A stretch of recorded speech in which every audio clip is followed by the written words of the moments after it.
Welcome back. It's now almost May, and we're here doing another set of reviews. Right.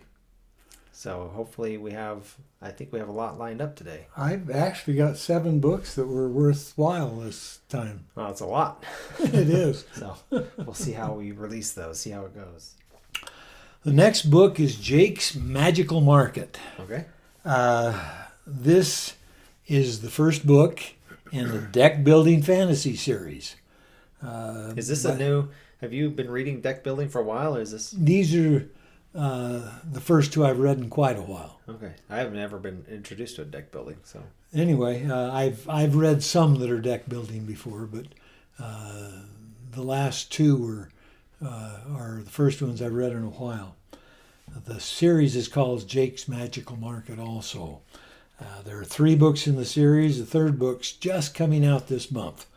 The books are about 750 pages. This is, you say 3 books in the series, meaning it's done, or?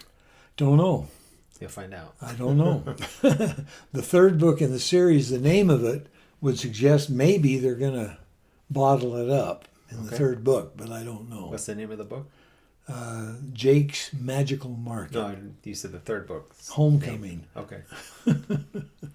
So maybe, I don't know. Jake is a young man working in a grocery store, which is situated under where he lives in an apartment, when everything goes to pot. Some cruel and capricious gods from another world come in and just literally mess everything up.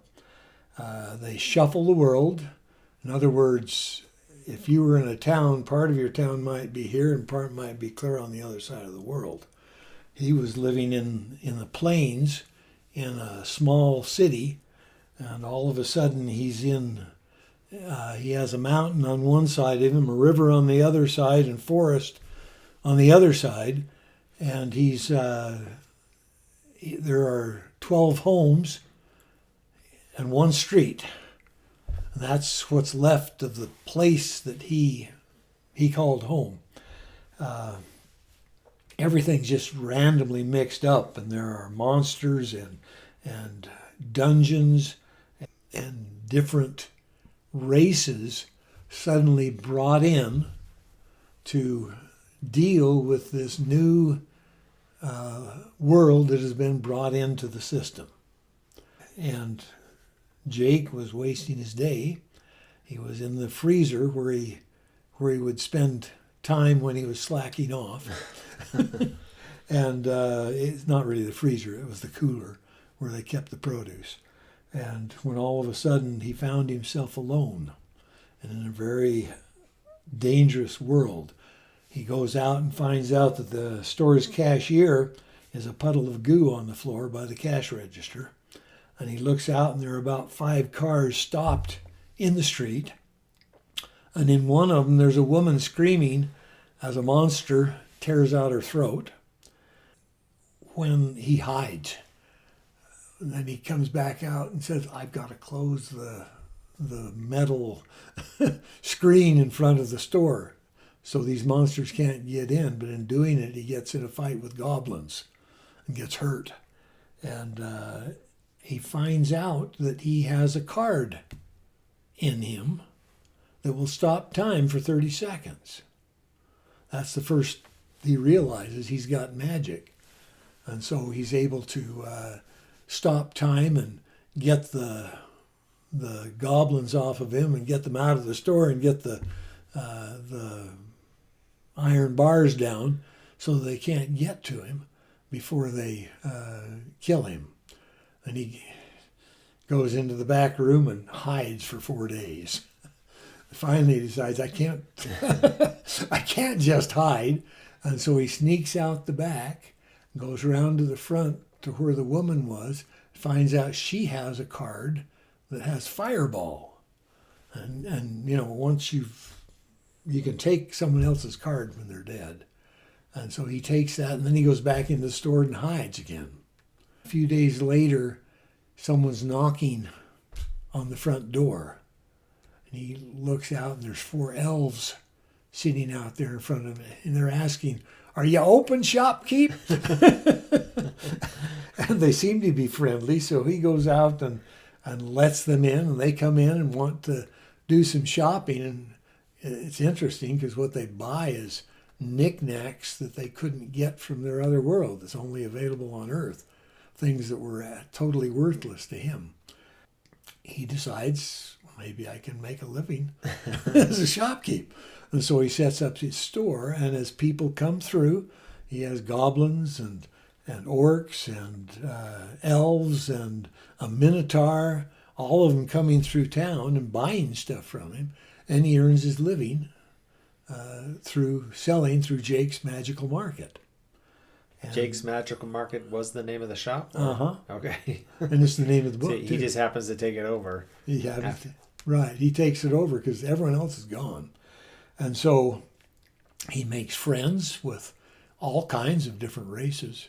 He has enemies that try to kill him. He's overwhelmed with everything, but the people that come through after this monster are more helpful than others. Not all of them, but the first few that come through really help him out and help him understand the world and help him get his feet down, so that by the time he has to fight really for the first time, he already has some idea of what's going on. This is a book where the protagonist is definitely not the overpowered guy that can take on anyone and everyone. He's just a shopkeep. He's a shopkeep that has 2 cards in his deck that just happen to synergize with each other in such a way that he's able to take down some people.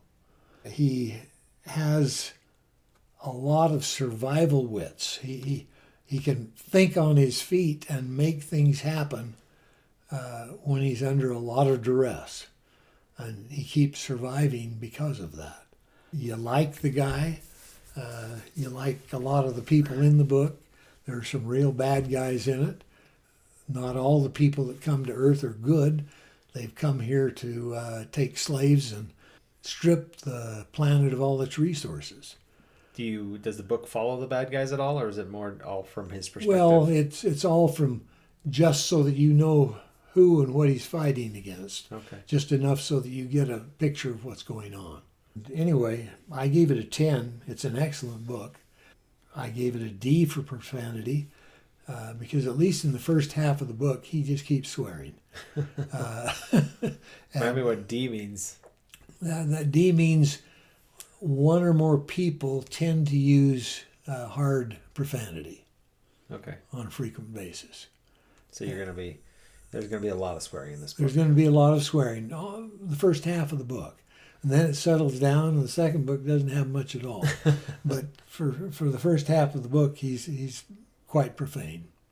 There's no offensive sexual content in it.